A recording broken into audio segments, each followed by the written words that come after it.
Assistant Chief, you kept using the word violence regarding protesters, right? Yes.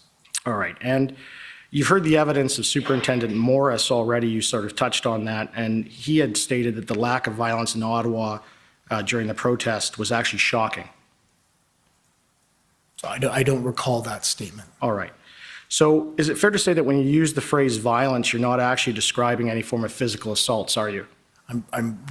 Well, physical assaults do contribute to what I'm describing. I was specifically describing the violence that our community felt as a result of the culmination of actions that the occupiers engaged in. So the violence that they felt, not actual violence. Is that what you're saying? That is correct. Not the criminal code definition of violence, but the violence that they felt by having incessant horns blared. Right. And by having trucks run 24/7 a day. Right. By having people intimidate them and follow them, and by having people rip masks off their head, by feeling sheltered in their homes. Well, thank you. I understand what you mean. But you're not talking about violence under Section 2 of the CSIS Act, are you? No, I'm not. Thanks. So you're going to hear evidence eventually from some of the protesters when they eventually testify that some of the ones that were arrested, upon their release, they were essentially kidnapped by OPS officers, driven out of town in the middle of February winter by OPS officers, and left in various rural areas and parking lots outside of town with no shelter or resources. Are you aware of that? No, because I don't know the specifics of what they're speaking about. What I do know is that we, as part of our planning, and Inspector Lucas tomorrow will be able to provide more details, but we did have remote arrest processing sites, not in rural Ottawa, in the south end of Ottawa, in a residential mixed commercial area where they were protest and then released to be able to find transportation to wherever they needed to go, which is common with the police. Right. So one of the areas, there was several, as I understand. One of them was a municipal parking lot where the trucks were being towed to. That's correct. That's right. In the south end. Right. And that parking lot doesn't have a building you drop them off at. It doesn't have a phone. It doesn't have any of that, does it? So I don't know what the logistics at the building were. I would imagine it would have needed to have a phone because you have to be able to call your lawyer. So well, I can tell you it didn't. So, and these people driven out there, they were already told they weren't charged, and they weren't being charged, they were being released, but they were driven and forced outside of Ottawa or in the outer skirts and dropped off in the snow. Now, are you aware this happened, yes or no? No, I'm not aware, and it wasn't outside of Ottawa. It was still within the geographical boundaries of the city of Ottawa. Thank you. So I take it, sir, that you were aware of the February 8th, 2022 media briefing that the Ontario Police Service gave, where it was said to the media and in the public that OPS had concerns for the children of the protesters in Ottawa, and OPS wanted to discuss enforcement with the Child Aid Society of Ontario. You're aware that happened? So you said the Ontario Police Service. I believe you mean the Ottawa Police Service. Yes. Do you have a document we can reference with that media release, or is that a clip? It's a clip. So I do recall. I don't specifically recall references to enforcement, but I do specifically recall the discussion around our concerns with children in the footprint, particularly as the situation there was becoming more volatile. Right. But I understand, sir, from reviewing just the disclosure generally, that with respect to that media announcement, that you are in fact not supportive of it being announced to the media in that way. Do you remember that? So no, I don't recall that. Okay. Now, with enforcement of child protection laws, which in this province is the Child, Youth, Family Services Act, you agree that enforcement is essentially either the threat or the actual apprehension of children from parents. Is that right? So I don't specifically recall the references to enforcement that you're speaking of. I do specifically recall us raising the issue of the potential danger that the children would be in the red zone footprint. Mm-hmm.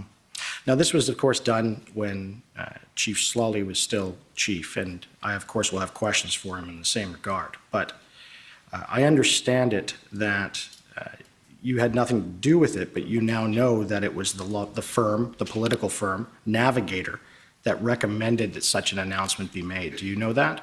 So I don't recall where the genesis of the announcement was, but I do stand behind. I had grave concerns with the fact that there were children within the footprint of an area where the activity that was occurring, but beyond that, within the area where there could be enhanced or would be enhanced enforcement activity. So All right. regardless of where it came from, I had and shared those concerns. Were you aware that the Child Aid Society of Ontario had no idea that announcement was being made and were quite unhappy about it? So I was the one who was liaising with the Children's Aid Society, and that was something in gaps we identified. That was a gap that we identified. I should have had conversations with them prior to that announcement being made. But as a result of the announcement, we were able to work together to identify the proper mechanisms that we would use in the event that we did identify children who needed support within the red zone. So you weren't aware that Navigator completed a report for February 5th that talked about some social media commentary about how they could be using, the protesters could be using children as human shields, and that based on that, they recommended that this announcement be made. You're not aware of that? So I'm not aware of any report that was actually generated by Navigator. If you could take me to it, I could. Okay. It's anticipated that our witnesses are going to say that the day after that announcement on February 9th is when workers from Child and Family Services started to intervene with the protest. Do you agree with that? No, I wouldn't, because I don't believe that the Children's Aid Society of Ottawa ever directly engaged or intervened in the protest.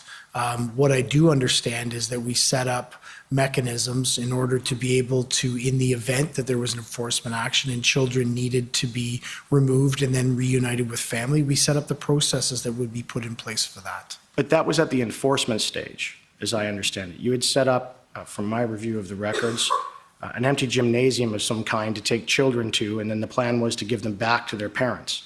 That was what you're thinking of, is that right? So I didn't develop that specific plan, so you'll need to ask the planning team what the specific plan was. Okay.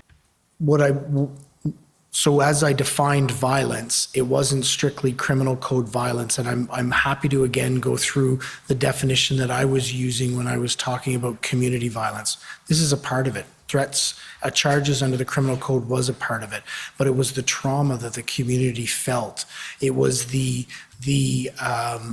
extreme circumstances that they were exposed to and the duration of time that they were exposed to that has very clearly been described to me by community members as violence inflicted on them and towards them. And so that's the honking, right? Is one of them. Honking would be one of them. The I believe the exhaust coming from trucks.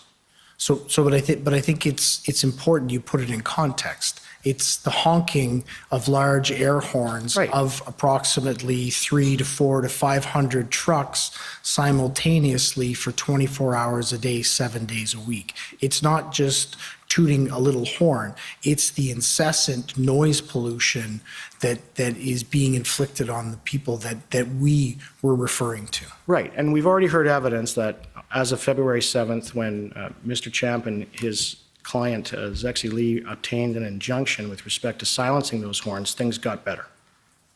You agree?